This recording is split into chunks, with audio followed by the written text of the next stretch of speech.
ಪ್ರೀತಿಯ second B A ವಿದ್ಯಾರ್ಥಿಗಳೇ, ನಿಮ್ಮೆಲ್ಲರಿಗೂ ಕೂಡ ಮಧ್ಯಾಹ್ನದ ನಮಸ್ಕಾರಗಳು.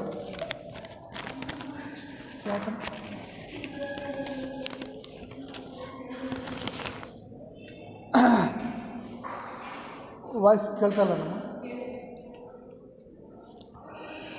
ಬ್ರಿಟಿಷರ ಕಾಲದಲ್ಲಾದ ಶಿಕ್ಷಣದ ಬೆಳವಣಿಗೆ, ಬ್ರಿಟಿಷರ ಕಾಲದಲ್ಲಾದ ಶಿಕ್ಷಣದ ಒಂದು ಬೆಳವಣಿಗೆ, ಅದರಲ್ಲಿ ಮುಖ್ಯವಾಗಿ ಮೆಕಾಲೆ ಶಿಕ್ಷಣದ ಒಂದು ಪದ್ಧತಿಯನ್ನು ನಾವಿವತ್ತು ನೋಡೋಣ. ಹಾಗಾದರೆ ಪ್ರಾರಂಭದಲ್ಲಿ ಬ್ರಿಟಿಷರು ನಮ್ಮ ದೇಶಕ್ಕೆ ಕೇವಲ ವ್ಯಾಪಾರಕ್ಕಾಗಿ ಬಂದರು. ಆದರೆ ಇಲ್ಲಿಯ ದೇಶೀಯ ರಾಜರುಗಳ ಒಂದು ದುರಾಡಳಿತದಿಂದ, ದೇಶೀಯ ರಾಜರುಗಳ ದುರಾಡಳಿತದಿಂದ ಅವರು ಈ ಒಂದು ಪ್ಲಾಸಿ ಕದನ ಮತ್ತು ಬಾಕ್ಸರ್ ಕದನದ ಮೂಲಕ ಭಾರತದಲ್ಲಿ ಅವರು ಸಾಮ್ರಾಜ್ಯವನ್ನು ಸ್ಥಾಪನೆ ಮಾಡ್ತಾರೆ. ಸೊ ಇವರು ನಂತರ ಹಂತ ಹಂತವಾಗಿ ಈ ಒಂದು ಅಧಿಕಾರವನ್ನು ಹಿಡಿಯುವುದರ ಮೂಲಕ ಭಾರತದಲ್ಲಿ ಅವರಿಗೆ ಈ ಒಂದು ಶಿಕ್ಷಣವಂತರ ಒಂದು ಬೇಕಾಗಿತ್ತು.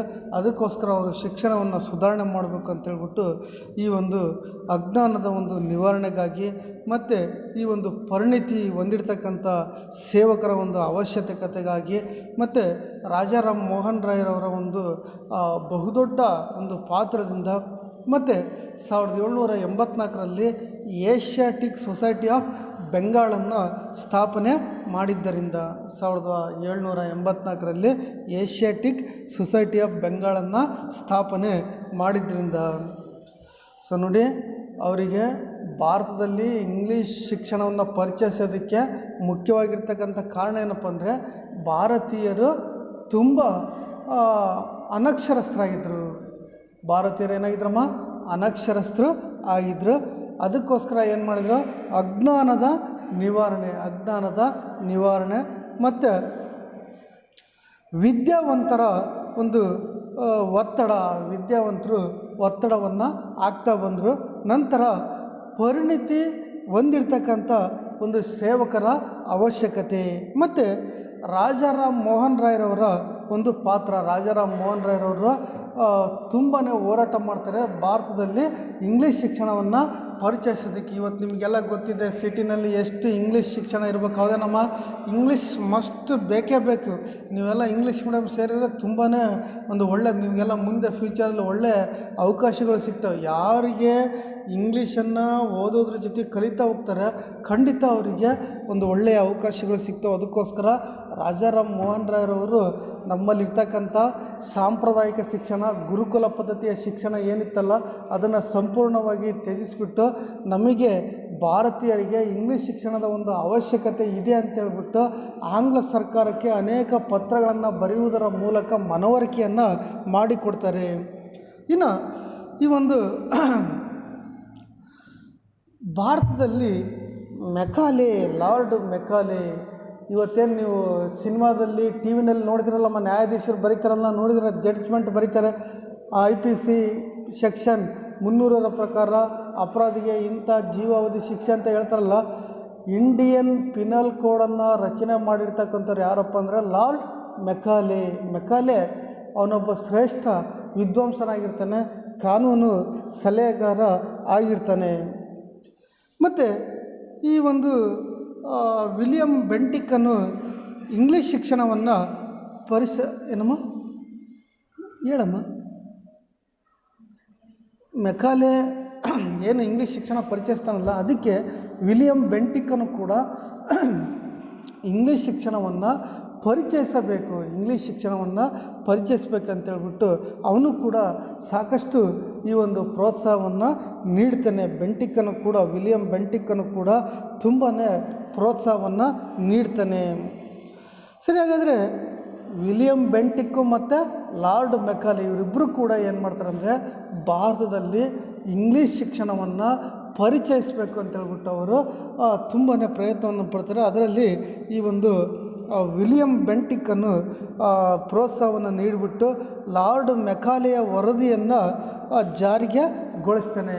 ಈ ಒಂದು ಲಾರ್ಡ್ ಮೆಕಾಲೆಯ ವರದಿಯನ್ನು ಜಾರಿಗೆಗೊಳಿಸ್ತಾನೆ. ಲಾರ್ಡ್ ಮೆಕಾಲೆಯ ಒಂದು ವರದಿಯನ್ನು ಜಾರಿಗೆಗೊಳಿಸ್ತಾನೆ. ಯಾರು ಜಾರಿಗೆಗೊಳಿಸ್ತಾರಮ್ಮ? ವಿಲಿಯಂ ಬೆಂಟಿಕ್ಕನ್ನು 1835ರಲ್ಲಿ ವಿಲಿಯಂ ಬೆಂಟಿಕ್ಕನ್ನು ಲಾರ್ಡ್ ಮೆಕಾಲೆಯ ವರದಿಯನ್ನು ಜಾರಿಗೊಳಿಸಿದ. 1835ರಲ್ಲಿ ವಿಲಿಯಂ ಬೆಂಟಿಕ್ಕನ್ನು ಲಾರ್ಡ್ ಮೆಕಾಲೆಯ ವರದಿಯನ್ನು ಜಾರಿಗೊಳಿಸಿದ. ಹಾಗಾದರೆ ಮೆಕಾಲೆ ವರದಿಯನ್ನು, ಮೆಕಾಲೆ ಟಿಪ್ಪಣಿಯನ್ನು ವಿವರಿಸಿ, ಮೆಕಾಲೆ ವರದಿ ಅಥವಾ ಮೆಕಾಲೆ ಟಿಪ್ಪಣಿಯನ್ನು ವಿವರಿಸಿ ಅಂತೇಳಿ 5 ಮಾರ್ಕ್ಸಿಗೆ ಪ್ರಶ್ನೆ ಕೇಳ್ತಾನೆ. ತುಂಬಾ ಇಂಪಾರ್ಟೆಂಟ್ ಅಮ್ಮ.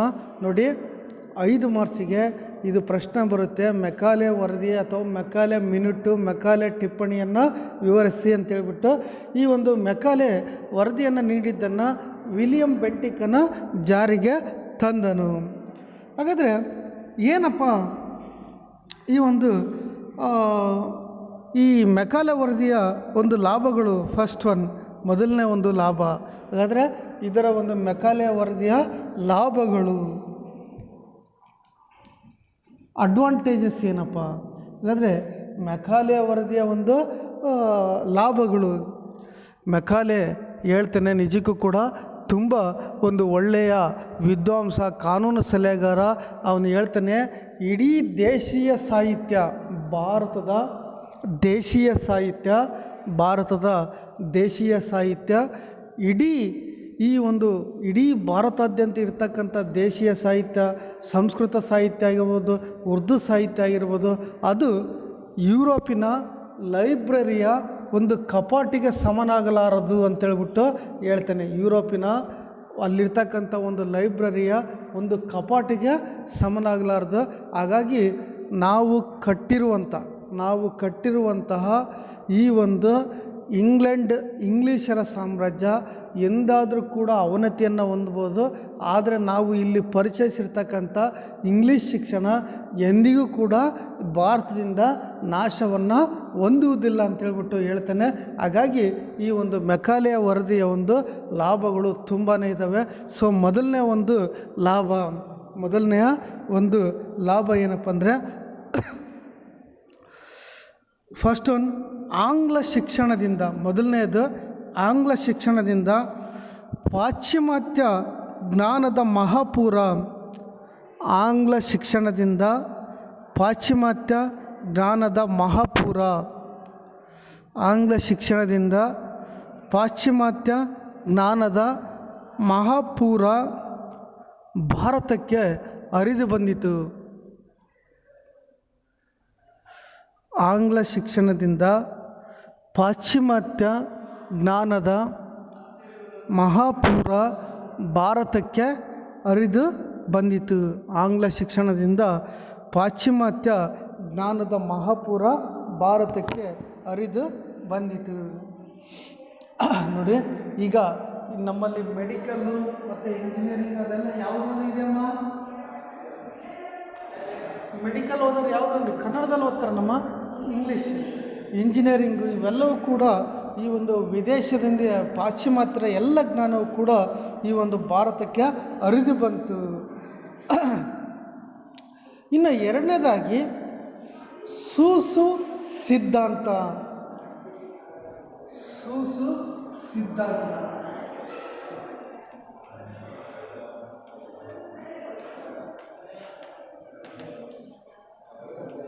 ನೋಡಮ್ಮ, ಸೂಸು ಸಿದ್ಧಾಂತ ಅಂತಂದರೆ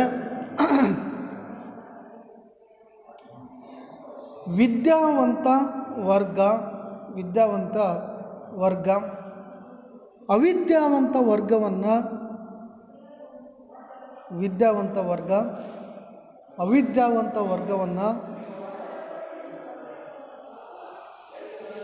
ವಿಚಾರವಂತರನ್ನಾಗಿ ಮಾಡುತ್ತದೆ. ವಿದ್ಯಾವಂತ ವರ್ಗವು ಅವಿದ್ಯಾವಂತ ವರ್ಗವನ್ನು ವಿಚಾರವಂತರನ್ನಾಗಿ ಮಾಡುತ್ತದೆ. ವಿಚಾರವಂತರನ್ನಾಗಿ ಮಾಡುತ್ತದೆ.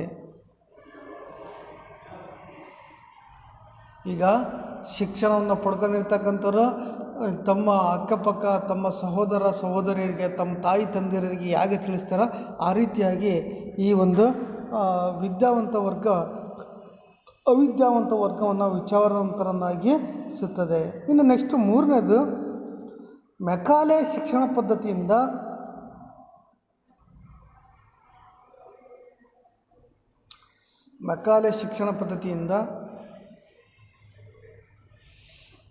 ಇಂಗ್ಲೀಷ್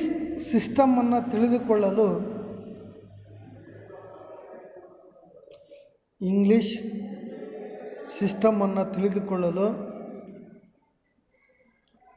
ಸಹಾಯವಾಯಿತು.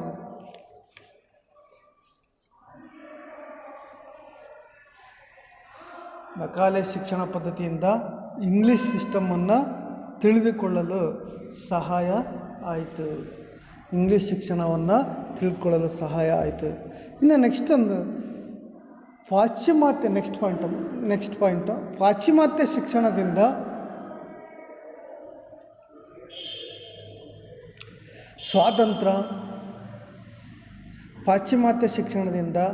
ಸ್ವಾತಂತ್ರ್ಯ, ಸಮಾನತೆ, ಭ್ರಾತೃತ್ವ, ಪ್ರಜಾಪ್ರಭುತ್ವವನ್ನು ತಿಳಿದುಕೊಂಡರು.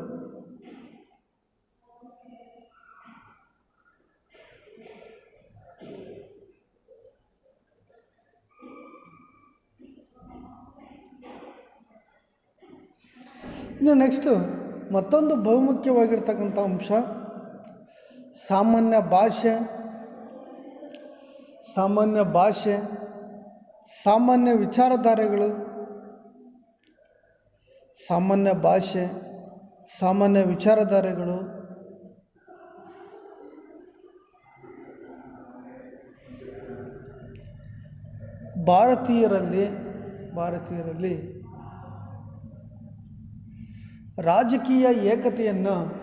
ಭಾರತೀಯರಲ್ಲಿ ರಾಜಕೀಯ ಏಕತೆಯನ್ನು ಸಾಧಿಸಲು ಅವಕಾಶವಾಯಿತು. ಅವಕಾಶ ಆಯಿತು.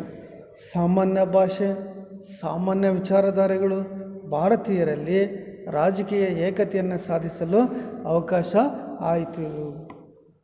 ನೋಡಿ, ಇವು ಮೆಕಾಲೆಯ ಒಂದು ವರದಿಯ ಲಾಭಗಳು.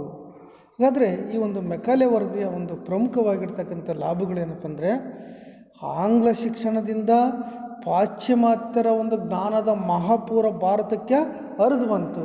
ಹೌದಲ್ವಾ? ಇವತ್ತು ಇಂಗ್ಲೀಷ್ ಶಿಕ್ಷಣ ನಮ್ಮ ದೇಶಕ್ಕೆ ಬಂದಿದ್ದರಿಂದ ಅತಿ ಹೆಚ್ಚಿನ ಒಂದು ಅಕ್ಷರಸ್ಥರು ಆದರೂ ನಮ್ಮ ದೇಶದಲ್ಲಿ ಅನಕ್ಷರತೆ ಅಂತಕ್ಕಂಥದ್ದು ಕಡಿಮೆ ಆಯಿತು. ಮತ್ತು ಎರಡನೇದಾಗಿ ಏನಪ್ಪ ಅಂದರೆ ಸೋಸು ಸಿದ್ಧಾಂತ. ಅಂದರೆ ಒಬ್ಬ ವ್ಯಕ್ತಿ, ಈಗ ಉದಾಹರಣೆಗೆ ನೀವು ಅಲ್ಲಲ್ಲಿ ನೋಡ್ತಾ ಇರ್ತೀರಲ್ಲಮ್ಮ, ಸ್ಕೂಲ್ಗಳು ಬೋರ್ಡ್ಗಳ ಮೇಲೆ ಬರೆದಿರ್ತಾರೆ. ಸೊ ಈಗ ಏನಪ್ಪ ಅಂದರೆ ತಾಯಿಯ ಮೊದಲ ಪಾಠಶಾಲೆ, ಹೌದೇನಮ್ಮ? ಸೊ ಮಕ್ಕಳಿಗೆ ಯಾರು ಮೊದಲು ತಾಯಿ. ಸೊ ತಾಯಿ ವಿದ್ಯಾವಂತಳಾದರೆ ಏನಾಗ್ತದೆ, ಆಟೋಮೆಟಿಕ್ಕಾಗಿ ಮಕ್ಕಳಿಗೆ ಶಿಕ್ಷಣವನ್ನು ನೀಡ್ತಾಗ, ಹೌದಲ್ವಾ? ಸೊ ಒಬ್ಬರು ಶಿಕ್ಷಣವನ್ನು ಕಲಿತರೆ ತನ್ನ ಜೊತೆಗಿರ್ತಕ್ಕಂಥ ಎಲ್ಲರಿಗೂ ಕೂಡ ಈ ಒಂದು ಶಿಕ್ಷಣವನ್ನು ನೀಡ್ತಕ್ಕಂಥದ್ದು. ಹಾಗಾಗಿ ಈ ಒಂದು ಅನಕ್ಷರಸ್ಥರನ್ನು ವಿಚಾರವಂತರನ್ನಾಗಿ ಮಾಡಲಾಗುತ್ತೆ. ಇನ್ನು ನೆಕ್ಸ್ಟು ಮೆಕಾಲೆ ಶಿಕ್ಷಣ ಪದ್ಧತಿಯಿಂದ ಇಂಗ್ಲೀಷ್ ಸಿಸ್ಟಮನ್ನು ತಿಳಿದುಕೊಳ್ಳಲು ಸಹಾಯ ಆಯಿತು. ಇವತ್ತು ಅಲ್ಲಿವರೆಗೂ ಭಾರತದಲ್ಲಿ ಇಂಗ್ಲೀಷ್ ಶಿಕ್ಷಣ ಬರುವುದಕ್ಕಿಂತ ಪೂರ್ವದಲ್ಲಿ ನಮ್ಮಲ್ಲಿ DC ಇರಲಿಲ್ಲ. DC ಇದ್ದರೆ ನಮ್ಮ ಡೆಪ್ಯೂಟಿ ಕಮಿಷನರ್, ತಹಸೀಲ್ದಾರ್ ಇರಲಿಲ್ಲ, ಇವ್ರು ಯಾರೂ ಇರಲಿಲ್ಲ. ಅದಕ್ಕಿಂತ ಪೂರ್ವದಲ್ಲಿ ನಮ್ಮಲ್ಲಿ ಏನಾಗಿತ್ತಪ್ಪ, ಈ ಒಂದು ಆಡಳಿತ, ಈ ಒಂದು ರಾಜರುಗಳು ಯಾರ್ಯಾರನ್ನ ನೇಮಕ ಮಾಡ್ತಾರೆ ಅವರ ಮೂಲಕ ಆಡಳಿತ ಅಂತಕ್ಕಂಥದ್ದು ನಡೀತಾ ಇತ್ತು. ಆದರೆ ಇಂಗ್ಲೀಷರು ಈ ಒಂದು ಆಡಳಿತದ ವ್ಯವಸ್ಥೆಯನ್ನು ನೋಡ್ಕೊಳ್ಳೋದಕ್ಕೊಂದು ಪದ್ಧತಿಯನ್ನು ಪರಿಚಯಿಸಿದರು. ಇನ್ನು ನಂತರ ಪಾಶ್ಚಿಮಾತ್ಯ ಶಿಕ್ಷಣದಿಂದ ಸ್ವಾತಂತ್ರ್ಯ, ಸಮಾನತೆ, ಭ್ರಾತೃತ್ವ, ಪ್ರಜಾಪ್ರಭುತ್ವ ಇವುಗಳ ಒಂದು ಮೌಲ್ಯಗಳನ್ನು ತಿಳಿದುಕೊಳ್ಳಲಾಯಿತು. ಇನ್ನು ನಂತರ ಸಾಮಾನ್ಯ ಭಾಷೆ. ಈಗ ನೀವು ಫಾರ್ ಎಕ್ಸಾಂಪಲ್ಲು ನೀವು ಏನಾದರೂ ಮಹಾರಾಷ್ಟ್ರಕ್ಕೆ ಹೋದರೆ ಅಲ್ಲಿ ನೀವು ಮರಾಠಿ ಬರೋದಿಲ್ಲ, ಅವಾಗ ಏನು ಮಾಡ್ತೀರಿ, ಇಂಗ್ಲೀಷ್ ಯೂಸ್ ಮಾಡ್ತೀರಿ, ಹೌದಲ್ವ. Please give me a one pen, ಹೌದಲ್ವ, please give me a water, ಈ ಥರ ನೀವು ಇಂಗ್ಲೀಷನ್ನು. ಸೊ ಒಂದು ಭಾಷೆ, ಈ ಒಂದು ಇಂಗ್ಲೀಷ್ ಭಾಷೆ ಲಿಂಕಿಂಗ್ ಕೊಂಡಿ ಭಾಷೆಯಾಗಿ ಇಡೀ ಭಾರತಾದ್ಯಂತ ಹರಡಿತು. ಮತ್ತು ರಾಜಕೀಯ ಏಕತೆಯನ್ನು ಸಾಧಿಸಲು ಇದು ಅವಕಾಶವನ್ನು ನೀಡಿತು. ಇನ್ನು ನೆಕ್ಸ್ಟು ಮೆಕಾಲೆ ಶಿಕ್ಷಣ ಪದ್ಧತಿಯಿಂದ ಆದ ನಷ್ಟಗಳು. ನೆಕ್ಸ್ಟ್ ಪಾಯಿಂಟ್ ಅಮ್ಮ, ಮೆಕಾಲೆ ಶಿಕ್ಷಣ ಪದ್ಧತಿಯಿಂದ ಆದ ನಷ್ಟಗಳು. ಮೆಕಾಲೆ ಶಿಕ್ಷಣ ಪದ್ಧತಿಯಿಂದ ಆದ ನಷ್ಟಗಳು.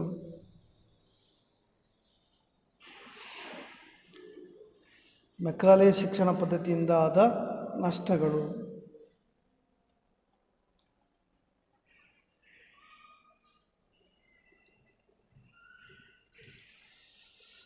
ಆಂಗ್ಲ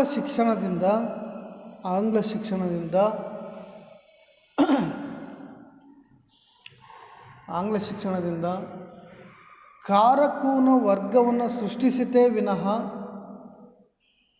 ಕಾರಕೂನ ವರ್ಗವನ್ನು ಸೃಷ್ಟಿಸಿತೇ ವಿನಃ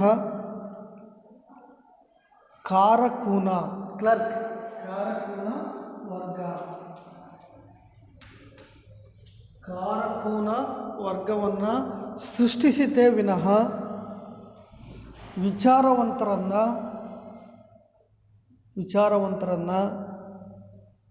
ಸಮಾಜಕ್ಕೆ ಕೊಡುವಲ್ಲಿ ವಿಫಲವಾಯಿತು. ವಿಚಾರವಂತರನ್ನು ಸಮಾಜಕ್ಕೆ ಕೊಡುವಲ್ಲಿ ವಿಫಲ ಆಯಿತು. ನೋಡಿ, ಆಂಗ್ಲ ಶಿಕ್ಷಣದಿಂದ ಕಾರಕೂನ ವರ್ಗವನ್ನು ಸೃಷ್ಟಿಸಿತೇ ವಿನಃ ವಿಚಾರವಂತರನ್ನು ಸಮಾಜಕ್ಕೆ ಕೊಡುವಲ್ಲಿ ಸಂಪೂರ್ಣವಾಗಿ ವಿಫಲವಾಯಿತು. ಇನ್ನು ಎರಡನೇದು, ಆಂಗ್ಲ ಶಿಕ್ಷಣದಿಂದ, ಎರಡನೇ ಪಾಯಿಂಟಮ್ಮ, ಆಂಗ್ಲ ಶಿಕ್ಷಣದಿಂದ ಭಾರತೀಯರ ಜೀವನ ಶೈಲಿಯು ಬದಲಾಯಿತು. ಆಂಗ್ಲ ಶಿಕ್ಷಣದಿಂದ ಭಾರತೀಯರ ಜೀವನ ಶೈಲಿಯು ಬದಲಾಯಿತು. ಆಂಗ್ಲ ಶಿಕ್ಷಣದಿಂದ ಭಾರತೀಯರ ಜೀವನ ಶೈಲಿಯು ಬದಲಾಯಿತು. ಇನ್ನು ನೆಕ್ಸ್ಟು ಮೂರನೇದಾಗಿ ರಾಷ್ಟ್ರದ ಸಂಪತ್ತು ಹೊರ ರಾಷ್ಟ್ರಗಳಿಗೆ ಹರಿದು ಹೋಯಿತು. ರಾಷ್ಟ್ರದ ಸಂಪತ್ತು ಹೊರ ರಾಷ್ಟ್ರಗಳಿಗೆ ಹರಿದು ಹೋಯಿತು.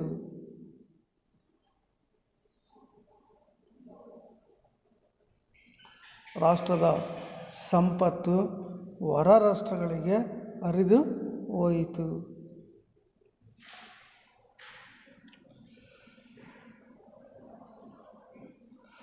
ಆಂಗ್ಲ ಭಾಷೆಯು ನೆಕ್ಸ್ಟ್ ಪಾಯಿಂಟ್ ಅಮ್ಮ, ಆಂಗ್ಲ ಭಾಷೆಯು ಉನ್ನತ ವಿಭಾಗದ ಕಚೇರಿ ಭಾಷೆಯಾಯಿತು.